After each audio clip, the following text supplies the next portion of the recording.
Magandang tanghali sa inyo mga kapatid kong riders, si Extrang TV nagbabalik na naman. So, isa sa pinakamasarap sa ating pakiramdam ay ang makita nating inaayos natin ang sarili nating mga sasakyan. So, ngayon, ikakabit natin yung mga playrings na ginawa ng ating kapatid na si Henyo Works, si Pops Eugene from Valenzuela. So, bago ang lahat, pasok natin yung intro.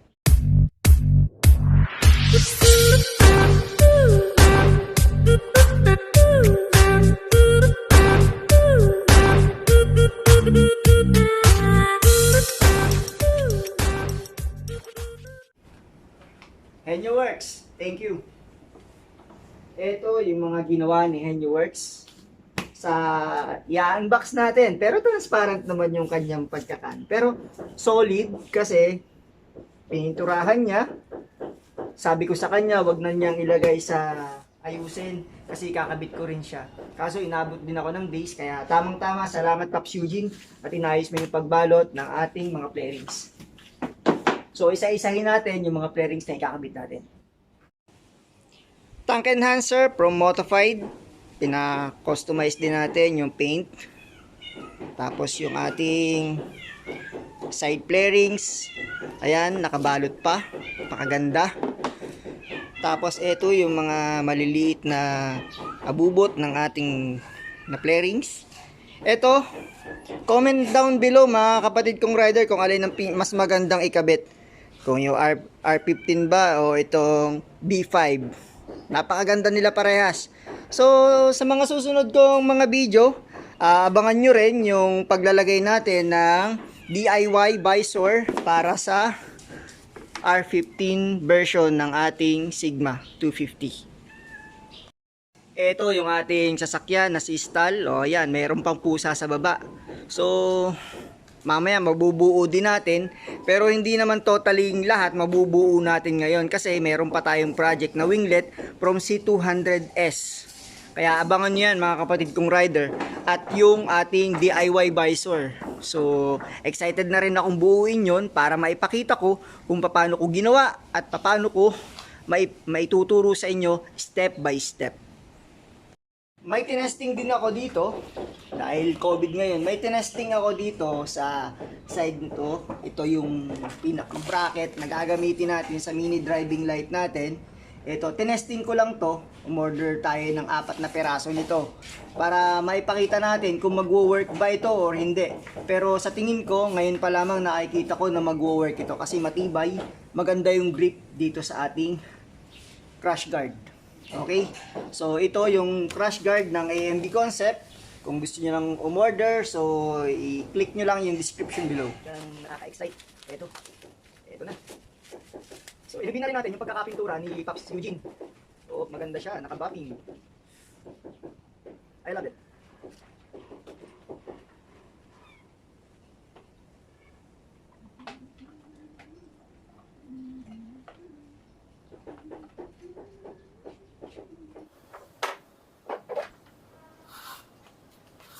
Yung side playrings dun sa front wheel.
By the way, mga kapatid kong rider, nagpalit din tayo ng mga bolts, yung may mga ganito.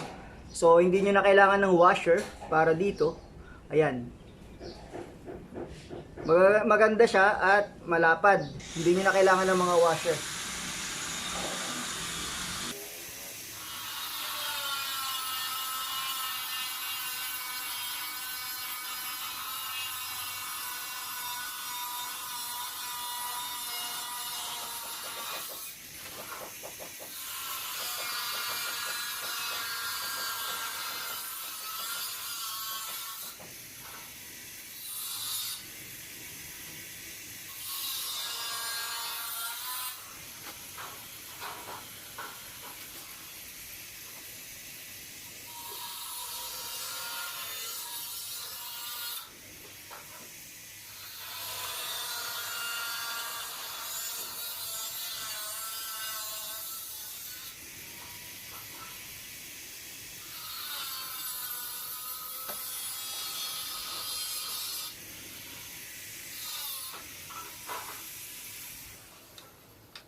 Shoutout kay Pops Joel, isa nating subscriber sa ating channel.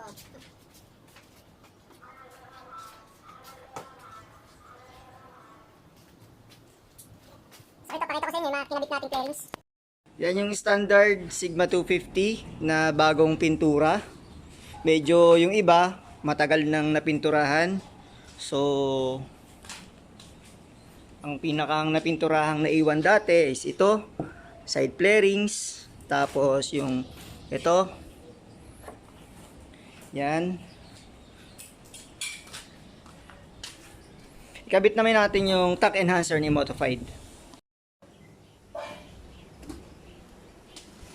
Ito, torque enhancer ni Modified. Okay, shoutout kay Jin. Kung gusto nyo umorder, yung description, nilalagay ko sa baba. Madami siya ngayong project sa kanyang channel. Kung makikita nyo, shoutout kay Modified.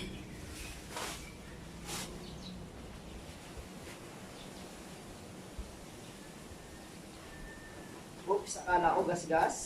Hindi lang pala. Okay. So, ang mangyayari nito, dahil hindi ko pala natanggal yung upuan, kailangan natin tanggalin yung upuan bago natin ikabit yung enhancer natin. Power.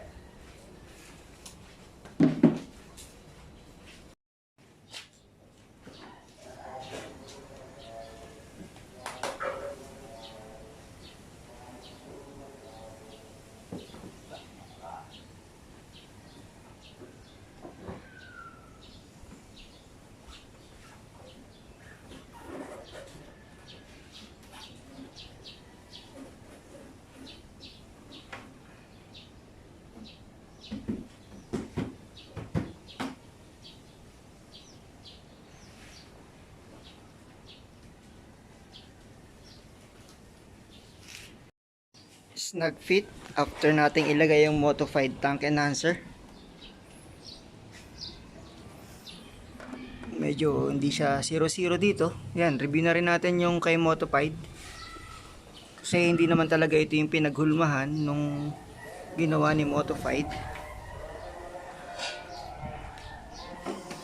Magkakaiba kasi ang pagkakabuild ng ating Sigma 250. Kaya hindi natin masasabi na lahat ay magiging snag fit katulad ng mga nakikita natin. Pero overall 9 out of 100, 99 ang mai-rate ko dito kasi sobrang ganda talaga ng gawa ni Modified. So bali yung mga kits natin dito, makikita nyo dito, ito gawa ni Project Gale.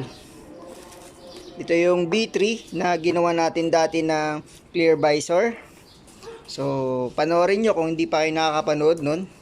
Tapos ito, Project Gale din, yung ating winglet. Tapos ito, tumawid tayo ng C200, pero hindi pa tapos yung project nito. Bali, i-merge natin to sa project ni Project Gale na winglet. Bali, magiging ganito siya. Bigyan ko na kayo ng preview. Magiging ganyan siya. Okay? So, abangan nyo rin yung magiging video natin sa susunod. Ang DIY visor uli. Pero sa R15 version naman. Ayan. Power kay Project Gale. Ang ganda ng mga project niya. Lalong-lalo na nung napinturahan. Ito. Ito yung mga ilalagay nating kits. Para dito sa gilid na ipinakita ko sa inyo kanina. Okay. Dito. Lalagay natin dito. Instead na blue water yung ilalagay natin, ang ilalagay natin ay yung mini driving light. Ito yung Night Reaper. Maganda to. So, bali yung nailagay natin dito ay yung ating side flarings, cover, tank enhancer. So, naglagay din tayo ng panibagong grip kay Spirit Beast. Yan, napakaganda ng Spirit Beast. So, lalagyan din natin siya dito ng panibagong metal. Itong sa nilalagyan ng key ignition. Tatanggalin na natin itong mga basura na to kasi hindi siya magandang tingnan. Lalong-lalo na napinturahan yung ating motorsiklo. Okay? So, sa susunod na mga video, mga kapatid kong rider, ipapakita ko sa inyo yung ating kinaabangan na inireto ng ating kapatid na si Rogueworks, ang Beasttech. So, sa mga susunod kong video, abangan nyo, testingin natin kung ano yung pwedeng ipakita ng Beasttech na CDI, Racing CDI. Okay? So, sa mga susunod kong mga video, mga kapatid kong rider, bigyan natin ng montage ang ating motorsiklo. Ito ang Sigma 250 at paalam muna sa inyo. Extrang TV signing out.